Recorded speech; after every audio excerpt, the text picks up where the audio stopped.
Welcome back to the next module of the Space Creativerse. And in this module, I want to give you an overview over some of the basic principles and concepts of Feng Shui. And into some of them, we will dive deeper in this time, in this course. Some of them I will just mention, and I will also tell you. So here we go. Some of the basic concepts of Feng Shui and overview. Maybe you've heard this one, the Tao is the way. And that comes from one of the fundamental work that we're using in the Chinese metaphysics and in the Feng Shui, of course. And that's the Dao De Jing, or sometimes also called Tao Te Ching, depending on the translation. This book is the philosophical background and really a fundament. So if you can get your hands on that, try and read it. Why I say try and read it, it's not a book that you start at the beginning and finish at the end. It's more to contemplate on these principles, on these sentences, on these verses. So have a go at it. I've started years ago and I'm still not that far that I thought I would get, but amazing. It's something really to contemplate on, to meditate on, to think about. It's really good food of thought. And reading that can really help you understanding the world much better. I think it's fabulous, and give it a try maybe. Okay, so one can say that the basic concept, and that's also in the Tao Te Ching, is a holistic view about heaven, earth, and man in the middle. And we will come to that principle again in the lesson about the trigrams. But what I want to get started with is a principle that I've been talking a lot in my videos, and you may have seen that. And that is what we call the Trinity of Feng Shui. And that is, again, that principle that we have heaven luck, we've got earth luck, and there's man luck, man in between. So this Trinity of the Feng Shui. The heaven luck, that would be your BaZi, your Chinese horoscope. The earth luck is what you would know as Feng Shui, your environment, what you're exposed to, your house, your home. And the man luck, that is actually your behavior, your thoughts, your patterns, something that you've learned and taken on, and probably you define your personality through that. And all of those three components is what you can change in life. So you can decide to take the BaZi, the heaven luck, and go dive deeper into that and see what you can change and what time in your life.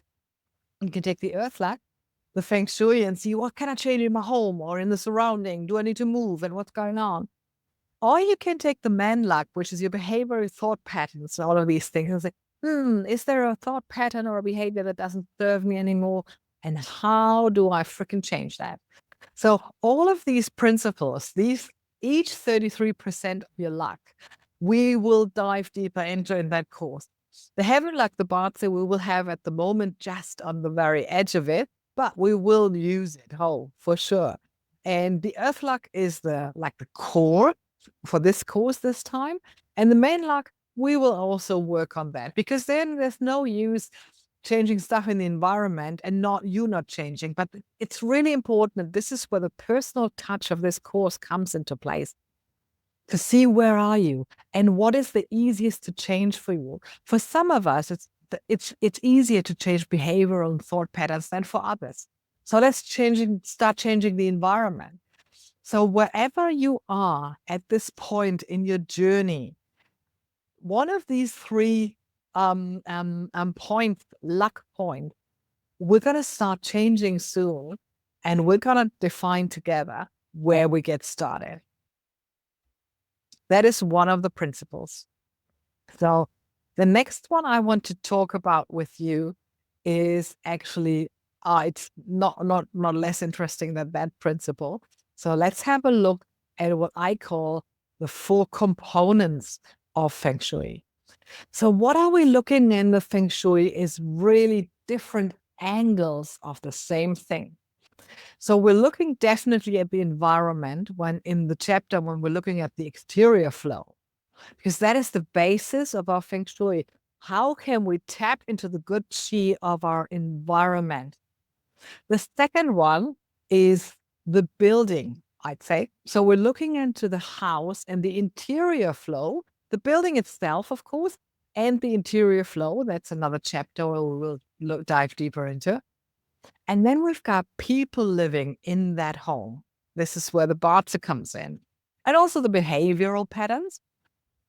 So the people are different in each home. And this is why you can have the same house and different people living in there. You have a different energy. So even if you have a suburb, let's say, where it's the same house everywhere, they're starting at the same point, but there's different people living in there. So they will bring different energy. They have different styles of living, different music, different foods, different whatever.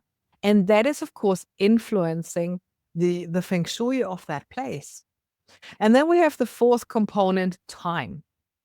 In the course of time, of course, the energy is different. I mean, we know that right now, correct? So times are changing. And so within time, the Feng Shui changes too, the energy changes. You know, I quite logic in the end. A house that's 20 years old has a different energy than a brand new one. And a house that's more than 100 years old has a different energy. But it also depends on the environment, on the building itself, on the people who lived in there. And this is all the components that we will, in the course of the whole Space Creative Earth, we will look into those 4 components. Interesting, eh? Yeah.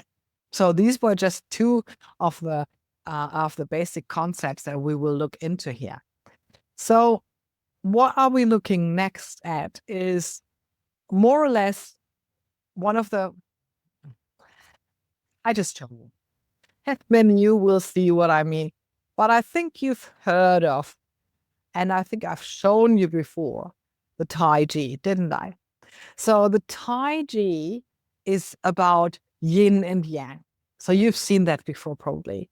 And the yin and the yang, this will be our next big chapter, the chapter after this one, where we're looking into what is yin and what is yang. And as long as we don't forget that there are different components involved. So yin and yang more or less tells you one can't be without the other. There's no light without darkness. You've heard that probably, I don't know how many times. So this is really what we want to look at. And yeah, we're looking into the quality of the yin and the yang. And these 2 components who are trying, one tries to dominate the other. These 2 components are the basic of everything, the 0 and the 1, the light and the dark, and all of these things. And this is what we're looking into in our next chapter. And I'm really looking forward to that one, because this is where we all find our basics. And these 2 components, one trying to dominate the other, these are the ones that are creating the chi. So what are we creating here?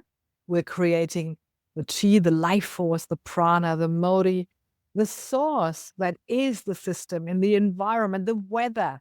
Everything is created through the yin and the yang. And it's like one trying to take over, causing the imbalance. And then we have to kind of strengthen one or weaken the other to get the balance right again. Does that make sense? So this is enough for the now, because in the next chapter, we're diving really deep into yin and yang and the chi. So this is a principle that kind of everything is based on. And when the chi is stuck, we're trying to give it a little push, be it from the yin or from the yang side, to get it flowing again. And that is also happening, by the way. It's similar, same, with our next principle. Our next principle, which is, and you probably have heard of that before. I definitely have mentioned it. One of my favorite topics, the 5 elements. So within the 5 elements, so we've got the yin and the yang, and then the yin and the yang causing the chi and trying to balance the yin and the yang. And this concept leads then into the 5 elements, which is the massive chapter that we will tackle after yin and yang and the chi. You probably have heard about our 5 elements. So it's the wood, the fire, earth, metal, and water. And you will hear a lot about those 12 elements here too. And you will soon understand why after that chapter of the 5 elements. Because it's really, well, it is the thing to find the cures. It is the thing to find the balances. It's also a basis of the BaZi, of the horoscope. So let's have a look into that soon, shall we? Yes, I think we should. Okay, so that is that principle. And last but not least, I want to mention to you this one. There are various different approaches to the Feng Shui. You can kind of categorize them into 2 schools. And that picture that I'm showing you right now, that is not my own. That is one that Dr. Joy Yap did. So, but it's just brilliantly, everything's there. So why should I try to make that? In the Feng Shui, we have actually, we're looking at 2 bigger schools. One is the Sun He, which is also called 3 harmony, and one is the Sun Yuan, which is also called 3 cycle. So these have then sub-schools underneath them. One is more reflecting time, and others more reflecting the environment. So the Sun He, the 3 harmony, is about the environment, about the land embrace and the structures in the environment. The Sun Yuan, the 3 cycles, is really a lot about in time. And we will look into definitely the 8 mansions. We'll maybe do a little bit on the side of the G-men, but definitely at one stage we have to look into the flying stars. And I totally will guide you through the 64 hexagrams because I personally love that one. But that's just one of the things. But we'll definitely look into the 8 mansions and at one stage into the flying stars. So just that you know that there are these 2 schools. And what I also want you to realize is that there are various stages. So there is like a short-term Feng Shui and a long-term Feng Shui. And depending on what you want, if you need something right now, there is something going wrong in your life and we need to interfere with that, then probably that's a short-term Feng Shui. If you start building, if you want to build a house and it's supposed to be your home for I don't know how long, longer, then we're looking into the long-term Feng Shui. So this is why I always ask you, what is your goal? What do you want to achieve? What's your preference? What's your emphasis? If it's a short-term goal, then we will look at a different modality than a long-term goal. So all of these schools, all of these methods, all of these approaches of the Feng Shui have their right to be there. There's no right or wrong. There's no one is better than the other.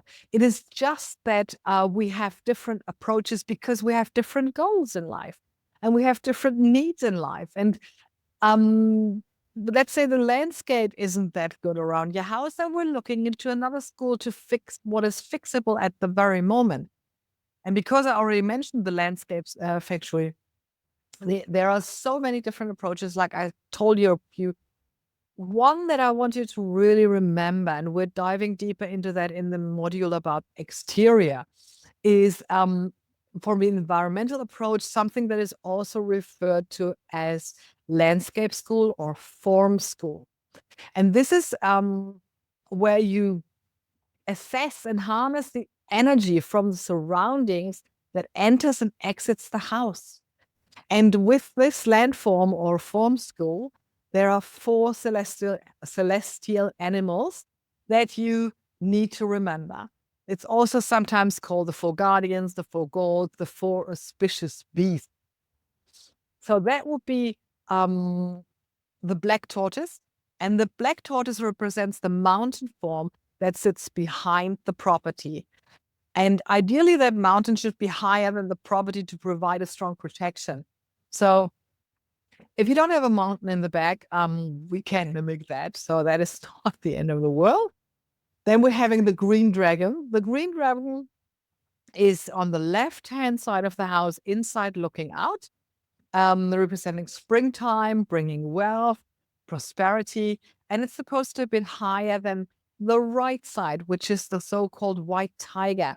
And like the green dragon, it references to a certain quality, a certain form, a certain color, And we're diving into that in that chapter about exterior forms. And the white tiger and the green dragon, they make sure that the chi doesn't escape. And that's what it's called, the armchair formation. I mean, it's not quite an armchair because the dragon is supposed to be a little bit higher than the tiger. So it's kind of a tilted armchair. But the armchair formation just means that you have that covering. And then in front, what you're having in front is the red fin. The front of the house facing out towards the sun, the red phoenix is bringing fame and special recognition, new opportunities. So some of the masters refer to it as a little mount or a little table in front of you.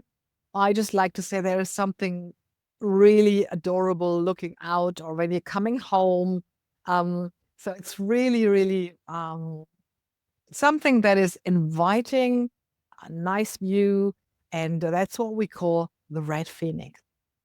So, have you heard of that before? Maybe you did. Another approach, of course, is the so-called compass approach. We're looking into that a little bit. And then there are modern approaches, modern Feng Shui. And a lot of the modern Feng Shui approaches combine systems that exist. So it depends on the master, really, which systems they will combine. And you just change it due to the circumstances. And the most known of those modern Feng Shui practices is that one of the black hat sect, that approach, and that has to do with the Bagua and something like that. And then there's one approach that I personally like, the intuitive approach, which combines experience and instinct. And that is one that is really beautiful. And that comes with practicing. So you know your schools and you go somewhere and you instinctively know which school to use because it just is right in your face. And that's the one that you're using. And that comes from a combination of experience and instinct. Well, this is me in this module. I've been talking long enough. Oh my gosh. So if you have any questions, get back to me. But I really want you to be able to create the space that works for you. And those are some of the principles that we will dive deeper into and that you will learn in this course. And in the next lesson, we will have a look at what is Qi and what is Yin and Yang, and how all of Feng Shui in the end is based on exactly that. Yin and Yang, 0, 1, light, darkness, active, inactive. I'm looking forward to seeing you soon again in our next lesson. Bye for now.